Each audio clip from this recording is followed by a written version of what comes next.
Welcome to Arwen. These are my flags, and Arwen is an Olympic boat, and I am an Olympic boy.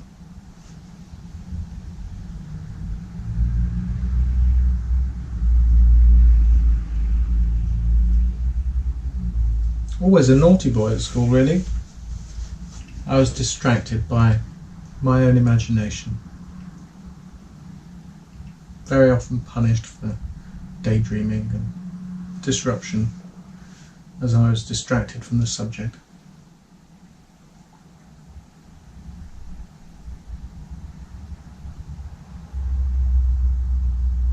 If there is an advantage to having money, that is an advantage that I have never had. I speak very well.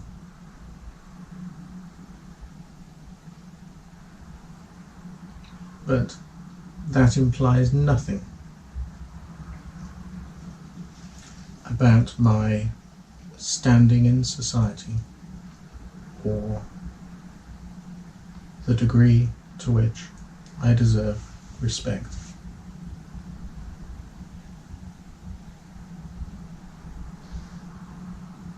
I've been living about for many years, almost continuously really, in squats and in sleeping bags.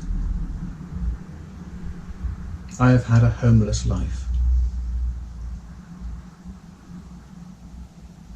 So here I have the opportunity to lift myself from poverty, to extricate myself from homelessness, and set about the task of making my home, and making my home again. In 2001, whilst living on a vacant redevelopment site, I took the opportunity of taking into my possession an old ambulance, and within that ambulance I built a home, and in that home I dwelt for 8 years. And during that 8 years, I built on the experience of property transactions that I had seen going on whilst I lived on a development site, the experience that I had of being a builder, a ceiling fixer for some years, and the experience of having built my home, albeit in a van. I had those experiences, and I added to that with a degree in construction management, or building science as it used to be called. And since then I've been building a business in architecture. Because having a van, I think it's obvious, but should be stated, that unless one can buy petrol, you're kind of stuck.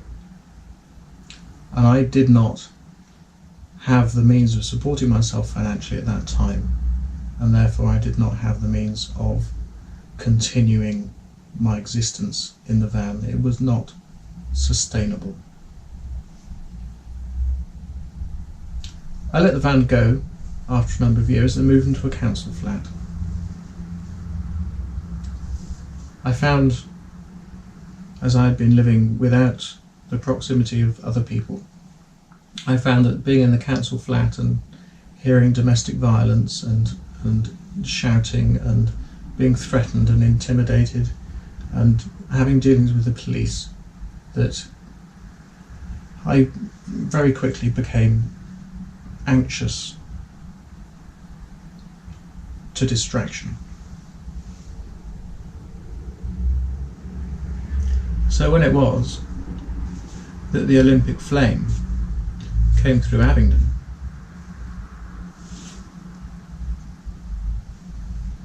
and I was gripped in the kind of mania of the Olympics, I determined that I should go, and the tickets that I secured for myself, last minute offerings as they filled in the seats in the stadium, were the cheap tickets. I didn't have any money. £20 and 12 pence was the price that I paid for each of the tickets for the opening ceremony and the closing ceremony. And to go to those monumental occasions of incredible unified positivity, the crowd, we were so behind the ceremonies and so behind the volunteers performing in the ceremonies, and the atmosphere was so extraordinary in the stadium and across the country at that time. It changed my life, and it totally changed the scale of my ambition for my life. In the opening ceremony, the sequence at the very beginning is a flight from the source of the Thames to London. And the sequence passes through Abingdon, where I was living, and passed right to the end of my grandmother's garden. She was living on the river round the corner from me and had space on her garden for a boat. She had no boat. I was living in a flat in great discomfort, and I had my dog Spunky still with me. He was really rather old and couldn't walk up mountains as we used to go away with the tent. And my grandmother was becoming very old. So I resolved to get a boat, to get me out of the flat sometimes, to take my dog on holidays, and to be closer to my grandmother so that we could enjoy her twilight years. And I did.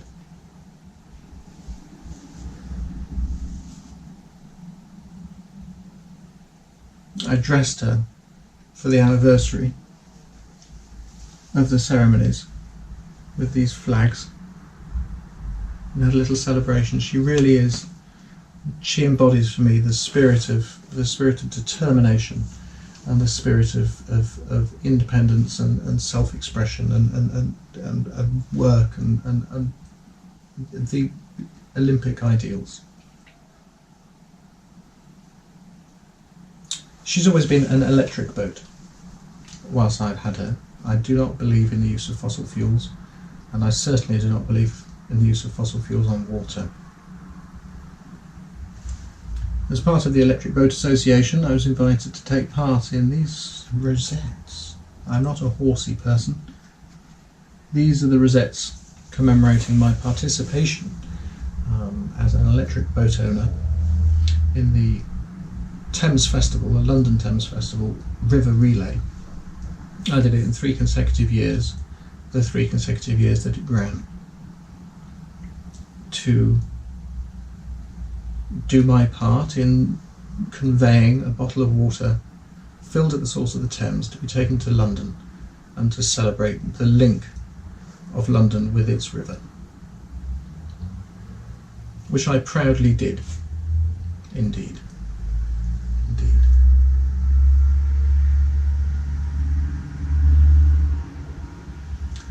After some years, my dog passed away. My grandmother's health deteriorated,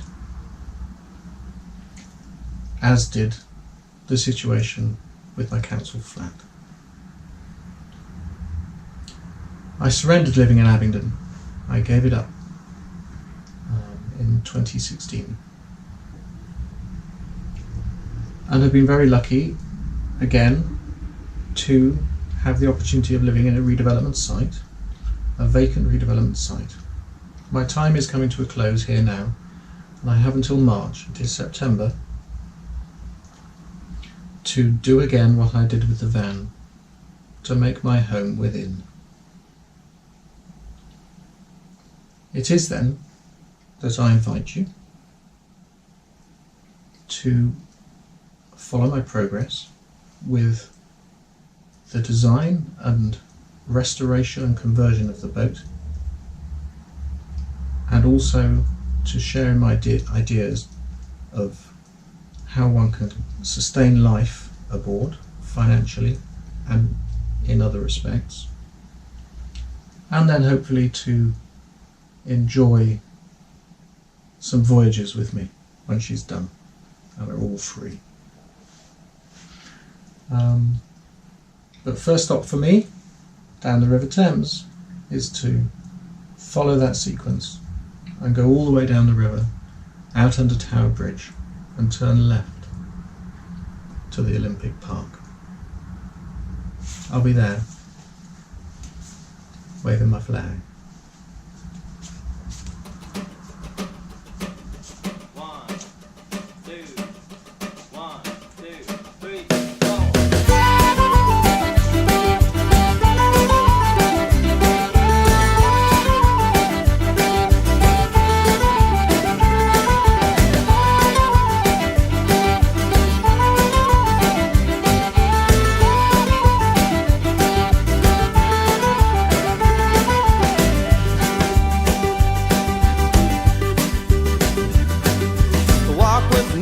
Share the strain, talk to me, feel no shame. Together we can make a change. You should be proud of what you became. Walk with me and have no doubt. Here's what I am talking about. Life would be a duller game if each one of us were all the same.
Here's what I am talking about. Life would be a duller game if each one of us were all the same.